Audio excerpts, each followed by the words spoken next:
Welcome students.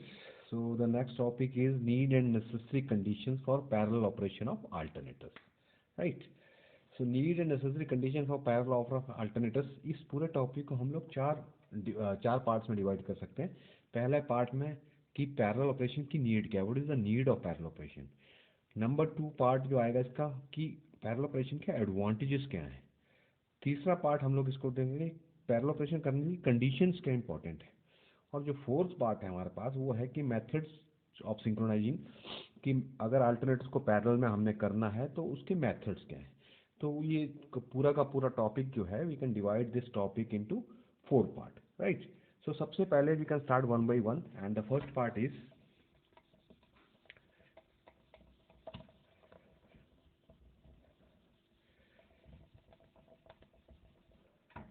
And the first part is need of parallel operation. अब parallel operation की need क्या है. अब आपको पता है कि मॉडर्न पावर सिस्टम में अल्टरनेटर्स जो हैं वो पैरेलल में ऑपरेट होते हैं. ठीक है. इसकी जरूरत क्या है.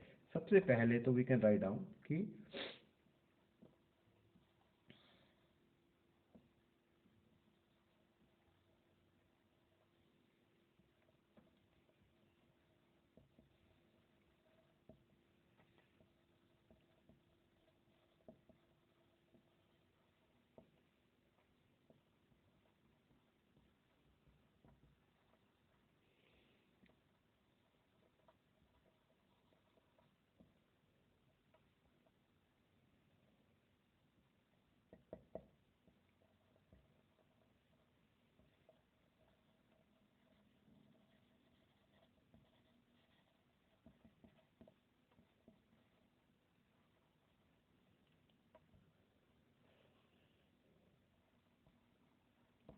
सबसे पहला पॉइंट ये कि the total load requirements can not be met by a single. जो टोटल लोड है आज की डेट में वो एक सिंगल अल्टरनेटर से हम लोग उसको नहीं मीट कर सकते.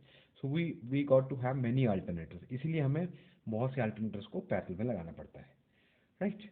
नंबर 2 पॉइंट हम लोग लिख सकते हैं रिलायबिलिटी का, कि जो पैरेलल ऑपरेशन है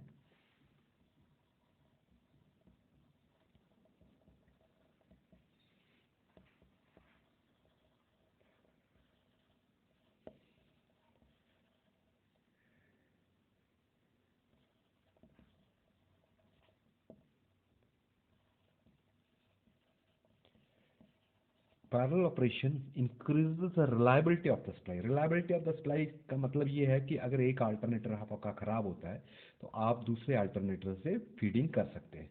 लेकिन अगर आपके पास सिंगल अल्टरनेटर होगा तो ऑब्वियसली आपका सारा का सारा सिस्टम जो है वो स्टॉप हो जाएगा. राइट. सो अगर एक अल्टरनेटर भी अगर आपका फेल होता है, ठीक है, तो जो टोटल पावर लॉस है वो इफेक्ट नहीं होगी आपकी. ठीक है. तो तीसरा पॉइंट हम लोग लिख सकते हैं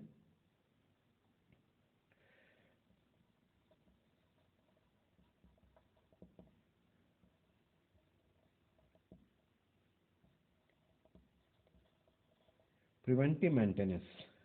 प्रिवेंटिव मेंटेनेंस से मेरा मतलब है कि जैसे आपका एक एक अल्टरनेटर को आपने मेंटेनेंस करनी है तो आप उसको रिमूव कर सकते हैं और दूसरे अल्टरनेटर से आप लोड को फीड कर सकते हैं. राइट. सो प्रिवेंटिव मेंटेनेंस जो है वो इस पॉसिबल तभी होगी जब आपके पास आपने बहुत सारे अल्टरनेटर्स को पैरेलल में ऑपरेट किया हुआ है. राइट. और लास्ट में है इकोनॉमी. इकोनॉमी से मेरा मतलब है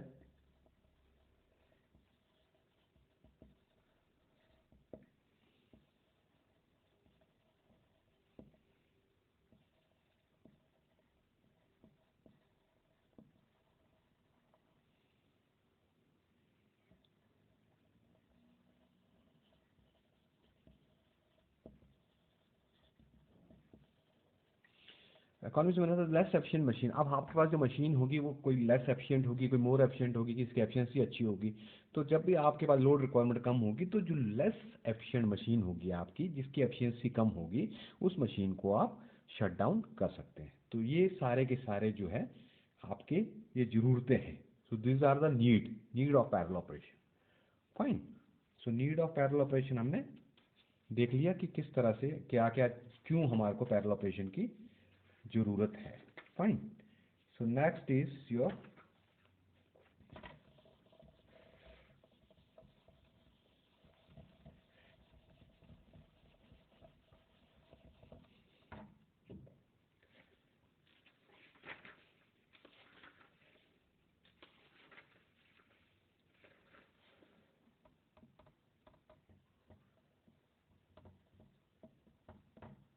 एडवांटेजेस ऑफ पैरेलल ऑपरेशन।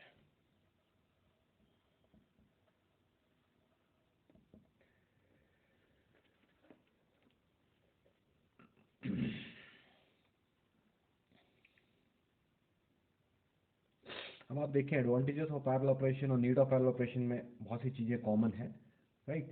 सो जो हमने पहले पॉइंट कवर किए वही आपके एडवांटेजेस में भी आ जाएंगे। फाइन। जैसे आपकी एक ये है कि आपकी, जैसे मैं कहता हूँ कि सिंगल यूनिट जो है वो आपका पूरा जो है वो लोड नहीं दे पाएगी, इसलिए instead of single unit what we do is we install small units.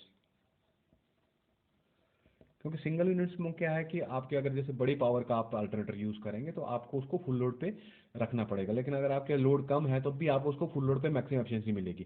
लेकिन स्मॉल यूनिट्स में क्या है कि आपके पास जब कम लोड है तो आप स्मॉल यूनिट्स को फुल मैक्सिमम लोड पे उसको रन कर सकते हैं और उसकी एफिशिएंसी जो है वो बेटर रहेगी, राइट।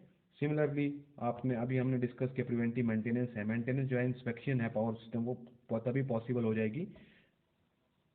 मेंटेनेंस मेंटेनेंस जो है वो तभी पॉसिबल होगी जब आपके पास पैरेलल में ऑपरेशन होंगे। आप एक को शट डाउन करो, उसका मेंटेनेंस करो, उसके बाद दूसरे को आप उसको आप दोबारा से सिस्टम में लगा दो, पहले वाले को आप निकाल के उसको मेंटेनेंस में डाल दो, राइट। ठीक है। तो तीसरी चीज़ है कि several power station are interconnected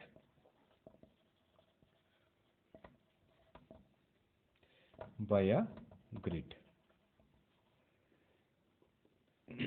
ठीक है। तो आप ये आपका सिस्टम ऐसा है कि आपको बहुत सारे पावर जो है बहुत सारे पावर स्टेशन को हम एक इंटरकनेक्ट करके रखते हैं ताकि आपकी रिलायबिलिटी भी बनी रहे और आप जो है ऑप्टिमम यूटिलिटी ऑफ अल्टरनेटिव्स करो। जब आपके पास जैसे आपके पास एक सब स्टेशन है, छोटी यूनिट्स का आपने लगाया हुआ है तो आप उससे फीड कर रहे हो, जनरेटिंग स्टेशन उससे फीड कर रहे हो। उसके बाद जब आपका ज़्यादा लोड आ रहा हो तो आप किसी और जनरेटिंग स्टेशन से आप उसको फीड कर सकते हो।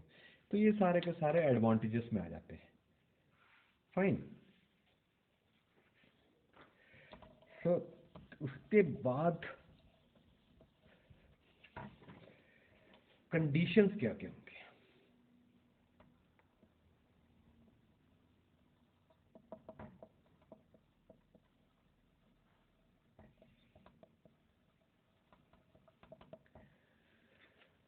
तो जो मेन कंडीशंस होती हैं, सबसे पहली कंडीशन जो है वो जरूरी होनी चाहिए जब आप पैरेलल ऑपरेशन करेंगे, द टर्मिनल वोल्टेज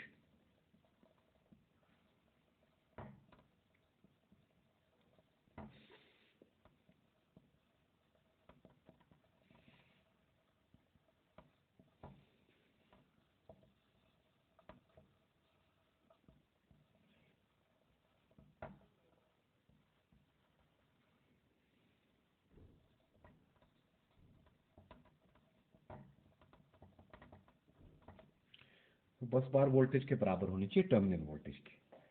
तो ये आपका पहली कंडीशन है। तो terminal voltage of incoming alternator must be same. तो जो बस बार की वोल्टेज है वही सबके सब अल्टरनेटर्स के टर्मिनल वोल्टेज होनी चाहिए। दूसरी कंडीशन जो बहुत इंपॉर्टेंट है वो फ्रीक्वेंसी है। So the frequency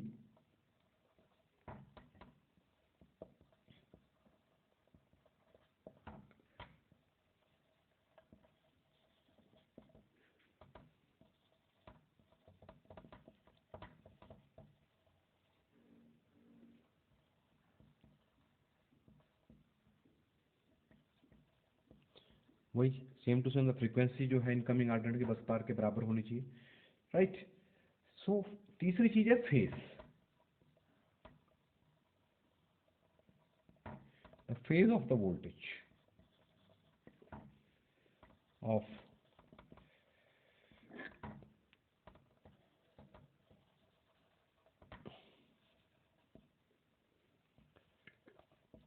must be identical.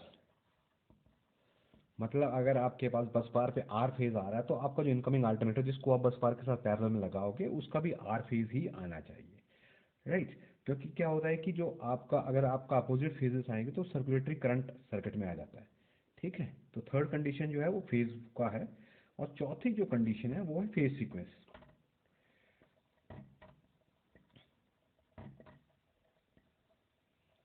The phase sequence, जैसे आर वाई बी का फेज सीक्वेंस अगर आपके अल्टरनेटर का है तो बस बार, अगर बस बार का सॉरी, तो आर वाई बी का फेज सीक्वेंस ही आपके इनकमिंग अल्टरनेटर का होना चाहिए. So these are the 4 important main conditions जो कि जब भी आप पैरेलल ऑपरेशन में एक अल्टरनेटर को बस बार का पैरेलल ऑपरेशन में आप कनेक्ट सिंक्रोनाइज करोगे तो ये चारों की चारों कंडीशन जो है ये मैच करेंगी, तभी आप जो है सिंक्रोनाइज कर सकते हो.